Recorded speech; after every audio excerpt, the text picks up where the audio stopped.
This is the continual evolution of the East Coast beat. It is not yet the witching hour.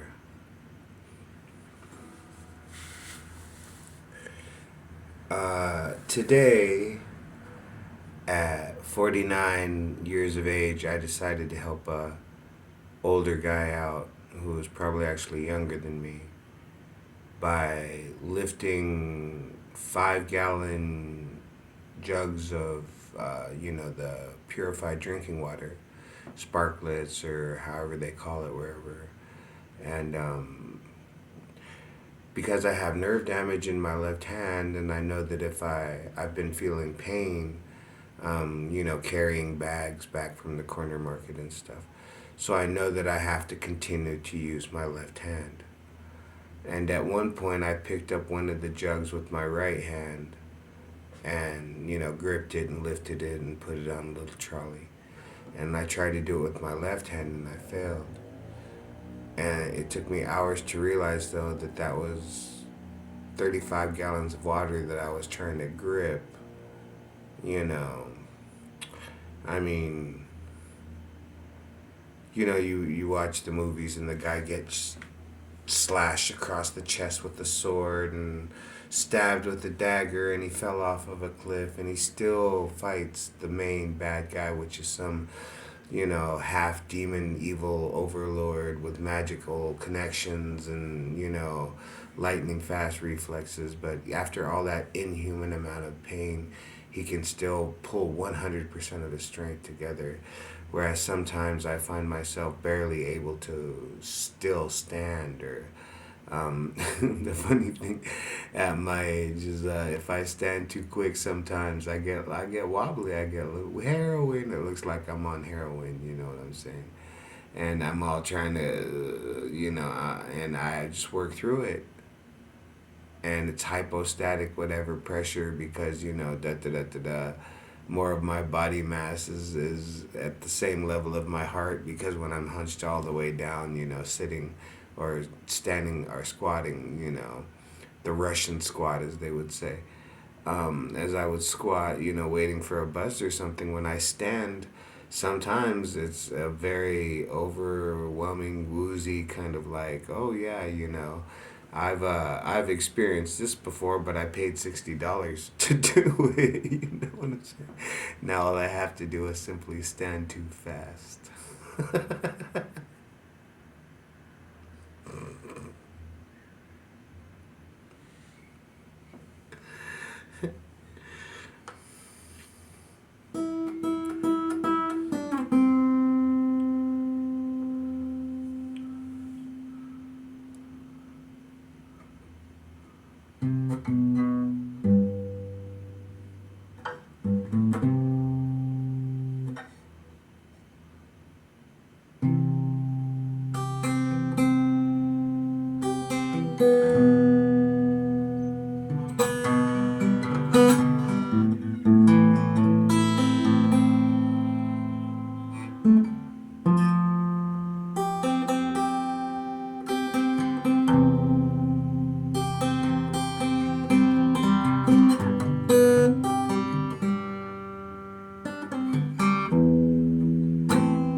It's as though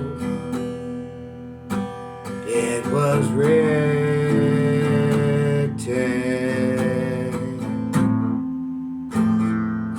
even before I opened my eyes. I in my life have seen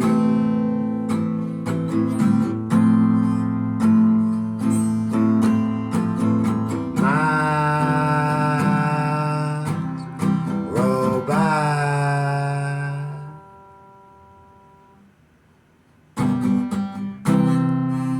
Colorado.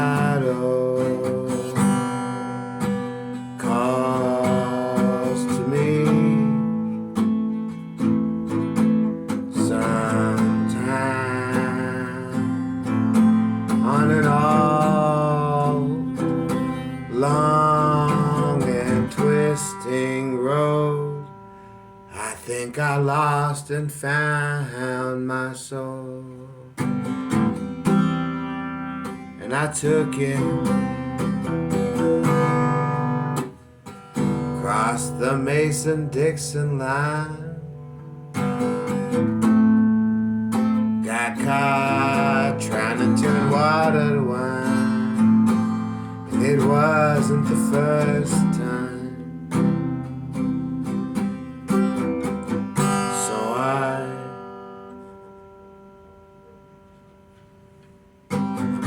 made my way to Virginia one night. In a storm she fell round me and my company. I remember, how can I forget? It was my life, I lived it.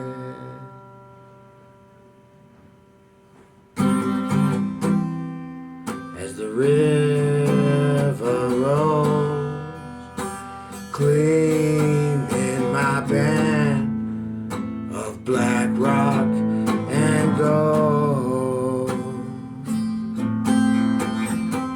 Sometimes I cry, why but I keep on. And I've been show to show. One thing I know for sure, Mickey D's, have a Coke and a smile, watch the days roll by. I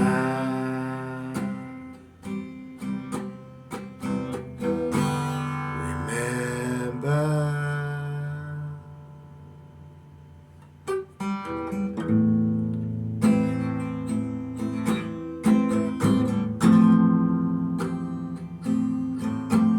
In my life,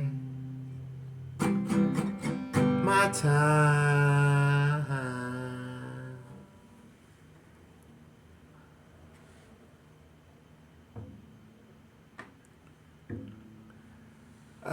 there was a time I was 20, three, 24, 20, about 23, 24 years old. I had just come back from the army and I was in California. And I got picked up by a bunch of Shia um, Muslim. Uh, it was a group of travelers that were going in the circuit around the United States. It was an older tradition that I don't know how old, but they were traveling a circuit around the United States and they were just randomly picking up and dropping off people as they went. And you would go and you would learn the lessons of this Sufi master, and um, I spent a weekend with them. They invited me. I drove my 75 Cadillac 175 miles into the desert to this little place with no electricity, and it was just basically mud huts, mud and wood shacks that they would rent out for such kind of events, and they had halls and they had stuff like that. But these were people that didn't really use electricity, didn't really believe too much in anything other than there is a energy to this world, and this energy will save you. And but there's vegans, strict vegans, no, I mean non-dairy powder in your vegan coffee, and your oatmeal bar is 100% animal free, and no cigarettes, no alcohol, no tobacco. And here I am, you know, bringing a cup of coffee with me and 2 packs of Camel non-filters. Hey, what can I say? But when the moment came and this one, I guess I had caught somebody's eye.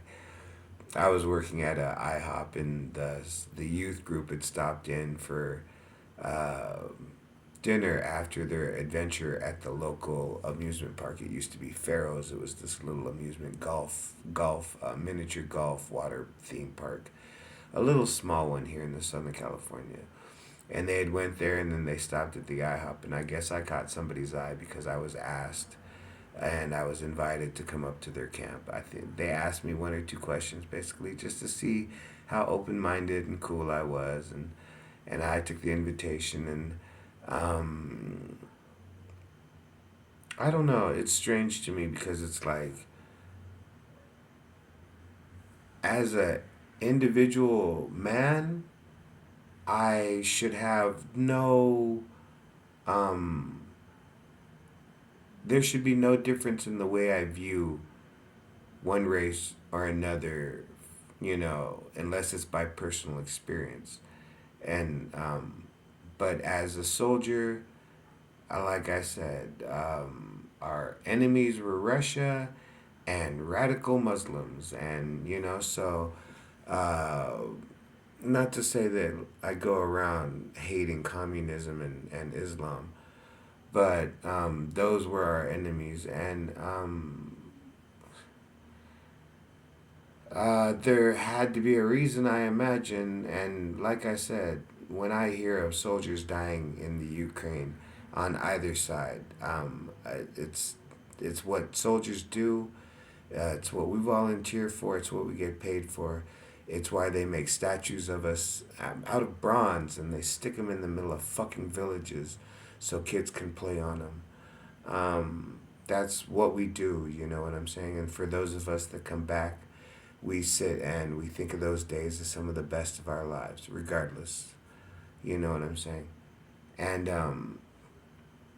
so to see a Russian soldier dying by a very well placed, drone, which to us was an IED. If the enemy had used an IED on us, that would be about the basic equivalent of a drone, attack.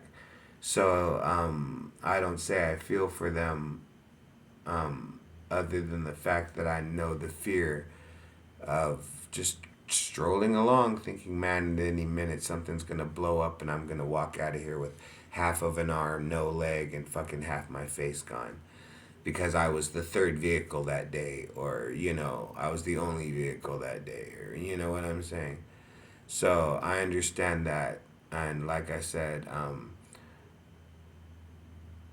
there was a reason why they were our enemies. So, but in my life, I may have met 2 or 3 Russians, and I'd let them know I'm a veteran, and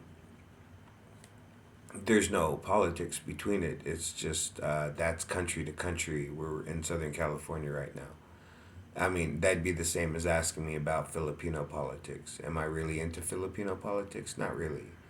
I have no influence over there. They have no influence on me. I'm more concerned about what happens within 20 blocks of where I'm sitting than what happens 17,000 miles away, to be honest. So, like I said, be a simple man about life. Uh, when you come into a new situation, if it overwhelms you and you want to ride that, but realize that there has to be you have to have a plan in mind. And if you know if you know you're in the right, then you're gonna succeed in what you're doing. You're gonna get through. But if you know what you're doing is wrong, that's when you become a stumble bunny and you'll fuck up. So if you know you're doing wrong, you expect to get caught. I'm not saying by the law, I'm just saying expect to get caught. Whereas if you don't know that you're doing wrong and you have a conscience, you're going to pay for that. You're going to pay for it in some way. You're going to hurt. You're going to pay for it in your own way. If you do too much wrong and you don't have a conscious, society or somebody else is going to make you pay because of the reasons that they're going to come up with in their mind why you've gone too far across the line. That's the thing. Everybody wants to be free, but nobody wants to, die and go to heaven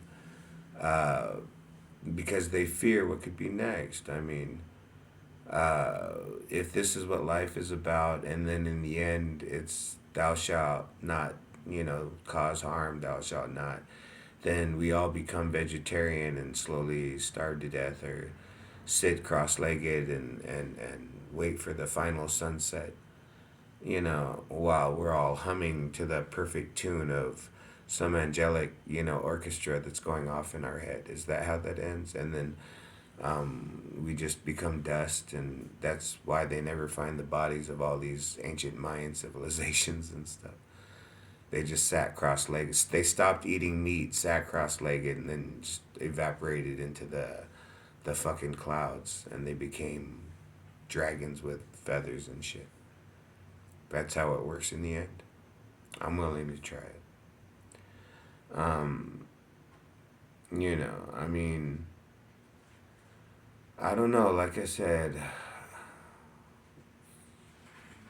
you know, when I was young, I wanted to be one thing, which was a soldier. I was a soldier. What can I say? If it was only 3.5 years, it was only 3.5 years.